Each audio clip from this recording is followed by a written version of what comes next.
E aí, meu povo do rock, bom dia, boa tarde, boa noite, feliz 19 de janeiro. Que dia importante, né?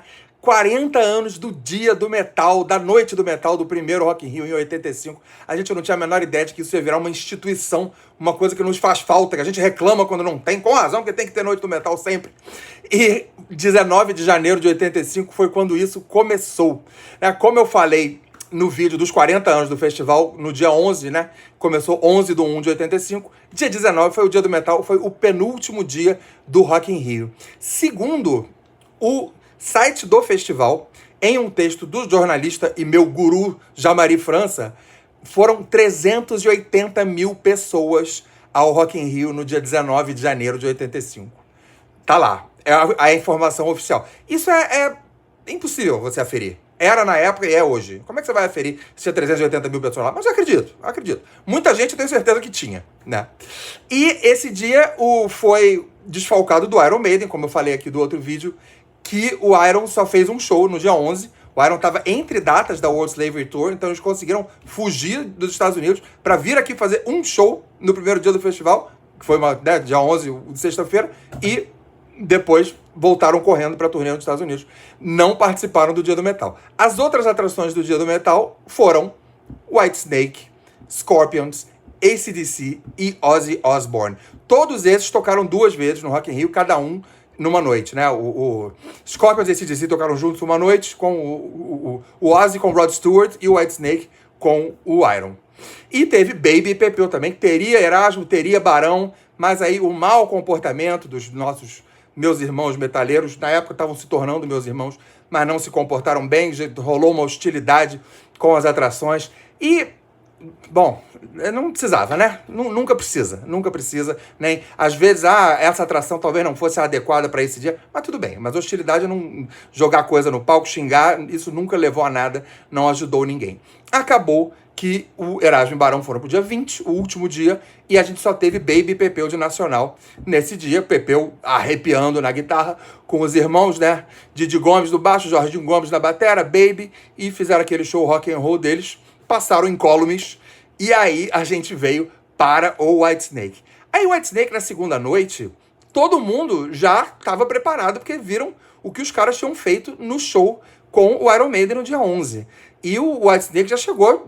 Bom, já era uma banda muito segura, né? Como eu falei, o David Coverdale com sua passagem pelo Deep Purple, do Burn, do Stormbreaker, John Sykes vinha do Thin Lizzy apenas, né? Neil Murray, Cozy Powell, e o Whitesnake deu aquele show redondo. O Whitesnake estava num momento muito interessante, porque o disco da época era o Slide It In, de 84, que é um disco bluseiro, que é a cara original do Whitesnake, né? É uma banda muito baseada no blues, sem fazer menção à querida banda baseada em blues. Mas é uma banda muito calcada no gênero blues. E o Slide It In foi o disco de maior sucesso dessa ocasião. Mas o Whitesnake, dali, ele iria estourar na MTV, com o disco 1987, né, que gerou todas aquelas músicas, Is This Love, Here I Go Again, quando o Whitesnake foi para um hard rock mais radiofônico, embarcou na onda da MTV e foi um estouro mundial. Curiosamente, eu vi o Whitesnake abrindo a turnê do Motley Crue em 87, lá onde eu morava em Washington, tecnicamente Landover, Maryland, no Capitol Center, que era o estádio do time de hockey, os Capitals. E, curiosamente, eu li em uma das biografias do Motley Crue, ou do Nicky Sixx, ele dizendo, o Whitesnake abria a turnê da gente, mas eles eram maiores que a gente naquele momento ali, porque o Whitesnake estava estourado com aqueles videoclipes todos, né? Still of the Night, né? Aí já era a formação com o Rudy Sazo, Adrian Vandenberg, uma coisa cascudíssima, inclusive o Tommy Aldridge, o batera aqui no Rock in Rio, estava com o Ozzy, mas foi pro Whitesnake, aonde ele toca até hoje, nosso querido Tommy Aldridge, esmurrador de tontons, que fez aquele solo em homenagem ao John Bonham tocando com as mãos. Depois do Whitesnake veio o Ozzy. O Ozzy estava na turnê Bark at the Moon com uma super banda. Uma coisa que Ozzy e David Coverdale têm em comum, são muitas, mas uma delas é, nenhum dos dois faz miserinha para contratar músico. Eles pegam os caras cascudos, os caras pra arrebentar. Ninguém tem medo, esse cara aqui vai me ofuscar. Não. Ele pega o cara. Tanto que o Whitesnake já teve Steve Vai, teve Warren DeMartini, teve o Vandenberg, teve o John Sykes, né? Hoje em dia tem 2 super guitarristas, o Joe Orchestra e o menino do Winger, o Reb Beach, né? A Tanya O'Callaghan, e continua o menino Tommy Aldridge na batera arrebentando. Então o Ozzy veio com aquela banda do Bark at the Moon, Jake Lee na guitarra, Phil Soussan no baixo, o Don Airey nos teclados, que veio com o Deep Purple agora. Então o Don Airey é um daqueles artistas do clubinho que tocaram nos Rock in Rio de 85 e de 2024, 40 anos depois, um pouquinho menos, né? 40 anos, menos 3 meses depois, mas o Don Airey estava lá, porque tocou com o Ozzy em 85, eu entrevistei ele na vinda com o Deep Purple agora, e ele lembrava muito bem dos shows, e foram os últimos shows dele com o Ozzy, mas ele estava lá em 85 e depois em 2024. E o Ozzy estava lançando o Bark at the Moon, que foi um disco muito estourado dele. Ele começou com o Blizzard, né? Depois que saiu do Black Sabbath, né? Passou os anos 70 no Black Sabbath, saiu, começou a carreira solo, lançou o Blizzard, lançou o Diary of a Madman, perdeu o Randy Rhoads, né, naquele acidente infeliz em 1982, botou o Jake Lee na banda, que é um monstro de guitarrista, e que deu um gás para aquele disco. Mas é um Ozzy que a gente vê que o próprio Ozzy fala que não se reconhece ali, que era o Ozzy meio que no auge do álcool e de tudo. Você vê pela cara, o Ozzy sempre teve aquela cara meio catatônica, né? Mas aliás, parênteses, a cerimônia do Hall of Fame do rock tá na Disney Plus, tá? Eu já postei sobre isso, mas só para avisar de novo. Vai no Disney Plus, tá Hall of Fame 2024, tem a cerimônia e tem o Ozzy sendo levado ao Hall da Fama. É uma coisa enorme, tá? É um programa de 5 horas, tem muita coisa legal, tem Peter Frampton, tem a Tribe Called Quest, tem Dave Matthews Band. Quem vai pelo Ozzy, o Ozzy tá na 4ª hora. Adianta até 4 horas que você vai ver o Ozzy lá. Aí o Ozzy aparece e canta, é homenageado pelo Jack Black, e tem Zakk Wylde, e tem Robert Trujillo, e tem uma coisa mais linda, tá? Fecha parênteses. O Ozzy, mas aí então você vê realmente o Ozzy tá naquele momento ali com, né, aquele cabelo meio descolorido, mas o Ozzy cantando as músicas de Ozzy, cantando Bark at the Moon, cantando Iron Man, né? Que imagina, um roqueiro brasileiro, 1985, sempre teve cara de bandido, um roqueiro brasileiro em 85 vai lá e vê o Ozzy cantar Iron Man, né? Cantar um clássico total do Black Sabbath. É uma coisa realmente muito histórica. Depois do Ozzy vieram os Scorpions, nossos queridos Scorpions, que tem shows no Brasil agora em abril, dia 19 aqui no Rio, no Qualistage. Não, dia 19 no Festival Monsters of Rock, no Allianz em São Paulo, 21 no feriado aqui no Qualistage. E eu tenho um parênteses sobre os Scorpions também. Os Scorpions adiaram a residência que eles iam fazer em Las Vegas agora em fevereiro. Porque o Mikkey Dee, o batera, nosso batera sueco, teve um problema de saúde muito sério, teve uma sepse, né, uma infecção generalizada, ficou internado muito tempo lá em Gotemburgo, a cidade dele, ele é sueco, né, de origem grega. Ele ficou internado em Gotemburgo, aí depois ele postou já fora do hospital, em casa, dizendo que estava tudo caminhando na direção certa, mas ontem, sexta-feira, os Scorpions anunciaram que a residência em Vegas está adiada para agosto. O que, a princípio, mantém as outras datas, inclusive as datas aqui na América Latina. Então a gente segue acreditando aí, esperando os Scorpions, desejando pronta recuperação ao senhor Mikkey Dee, monstro de baterista do Motorhead, do King Diamond, que a gente conhece muito bem, que hoje em dia toca nos Scorpions. Fecha parênteses, os Scorpions estavam com o disco Love at First Sting, lançado um ano antes, em 84, e foi meio também o disco do crossover deles, assim. Os Scorpions eram uma banda alemã dos anos 70, de hard rock, né, que acho que nem dá pra gente chamar de metal aquilo, mas isso, quiser chamar, chama. Mas era uma banda de hard rock dos anos 70 que tinha muito um lado meio viajandão, assim, né? O Uli John Roth na guitarra, antes de entrar o Matias Yabs. E aí eles foram para um lado mais de hard rock mais reto, assim, mais direto. Blackout, né? In Trance, o Animal Magnetism, esses discos. E aí eles lançaram o Love at First Sting, que é o disco que tem Still Loving You, Rock You Like a Hurricane, é o disco do estouro. Então, quer dizer, a gente trouxe o Whitesnake na bica de estourar, os Scorpions estourando. Foi realmente um momento espetacular que a gente viu dessas bandas.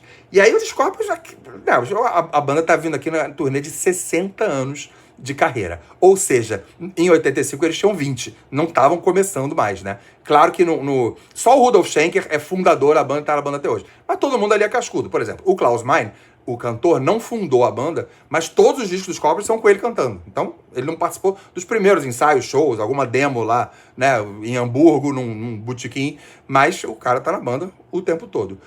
O Matthias Yabs, o guitarrista, teve o John Hott, teve o Michael Schenker, né, o irmão do Rudolf Schenker, que é um super guitarrista, mas o Matthias está pelo menos a esses 40 anos, porque ele estava aqui no Rock in Rio 85, tá vindo aqui de novo. Os outros dois são diferentes. O baixista era o Francis Buchholz, e hoje é o Pavel Makiwoda, o nosso polonês. O batera era o Herman Harbel, que hoje é aposentado, e não tenho certeza nem se é aposentado, mas o Herman Harbel, e hoje é o Mikkey Dee, que eu mencionei aqui agora, e isso mudou. O Francis Buchholz teve um problema jurídico com a banda, né? Rolou processo, não sei o quê. Depois, hoje em dia, toca o Pavel.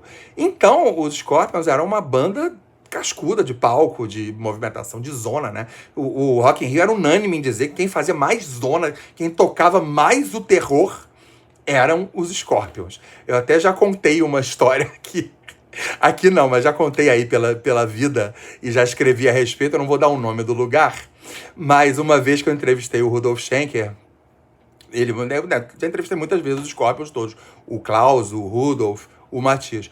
Uma vez que eu entrevistei o Rudolf, a gente bateu o papo ali, entrevista, pergunta vai, pergunta vem. Aí no fim eu falei, então muito obrigado, voltem logo ao Rio. Aí ele falou pra mim, Rio, you're in Rio, we love Rio, we go to... Eu não vou dizer o nome do lugar, mas era um lugar de diversão noturna que eles tinham frequentado aqui em Copacabana.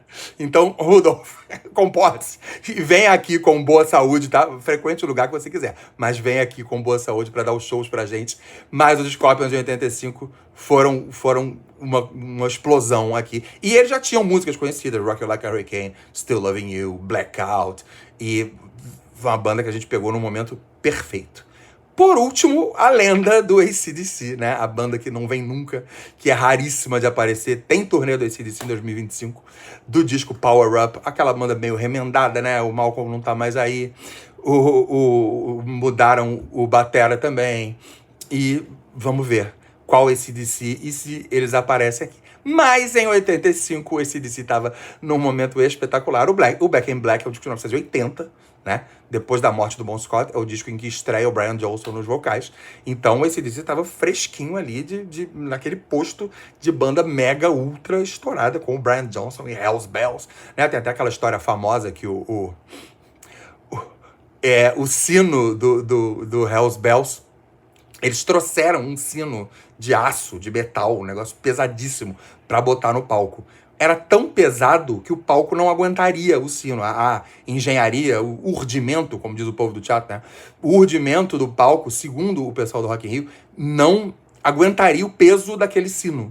Então, arrumaram um sino de gesso, pintaram de dourado e jogaram o efeito bom na hora de Hells Bells pra o AC/DC cantar a música. For Those About to Rock, aqueles canhões, Back in Black, aquela felicidade desse AC/DC. Realmente, eu nem conhecia tão bem a banda ali, conhecia uns clássicos, mas era difícil, né? Você não ia pro YouTube, como é que é aquela música? Não é. Um amigo teu tinha uma fita que você ouvia, né? Mas acho que foi o momento que mais me arrepiou quando eu vi o Angus Young no alto dos alto-falantes lá, tocando com aquela guitarra sem fio, que era uma novidade, né? O sistema, que as pessoas chamam de um FM, um wireless, né? Que hoje todo mundo usa, tem até gente que é contra, que prefere usar o cabo, mas isso não existia, você transmitia o som da guitarra para o amplificador sem um fio, e o Angus Young já estava usando isso, o que permitia ele ir lá no alto dos alto-falantes para começar o show. E acho que talvez tenha sido o maior arrepio que eu tive naquela noite. Eu tinha 13 anos, enlameado até a alma e feliz da vida com o Rock in Rio. Então, viva 19 de janeiro, uma data que jamais esqueceremos, e por muitos 19 de janeiro para nós. Beijo, até a próxima!